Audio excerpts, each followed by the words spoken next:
This old guy DIY video is something of a public service announcement. So a couple of months ago, I was driving through West Virginia about 70 miles per hour in this Chevy Suburban with a 5.3 liter. It's a 2003 with 140,000 miles on it. And all of a sudden, the temperature gauge went through the roof. I had steam flying and pulled over to the side.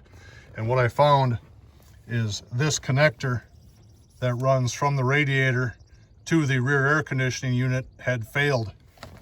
So after 21 years, it just gave up the ghost and broke off right there. So had I known what to Google, I could have saved myself a tow truck. But the part we need is a Dorman 400-414 CD.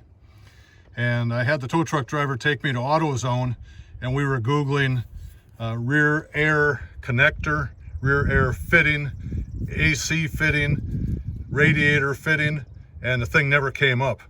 But in AutoZone's system, this is called a radiator hose.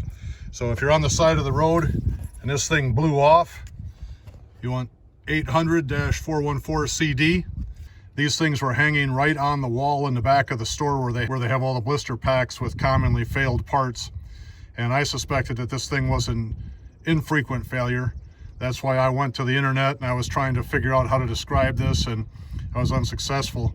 So I thought I was going to have to go to a junkyard or place an order on Amazon and wait 3 days in whatever little town I was in. That was not the case. And when you're there and the vehicle is hot, you can get this off by hand.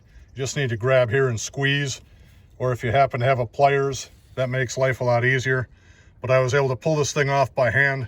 After I was stranded, the tow truck driver dropped me off at a hotel that was near an AutoZone. I walked about half a mile to AutoZone the next morning after finding this thing online. I bought 3 gallons of antifreeze and the fitting. I put the new fitting in. I dumped the antifreeze in, went back in the hotel, just ran some water from the bathtub. You got another 3 gallons of water, so I had my 50-50 mix. That got me back on the road, and here we are 20,000 miles later, and everything is good. I hope this little video helped you. Have a great day.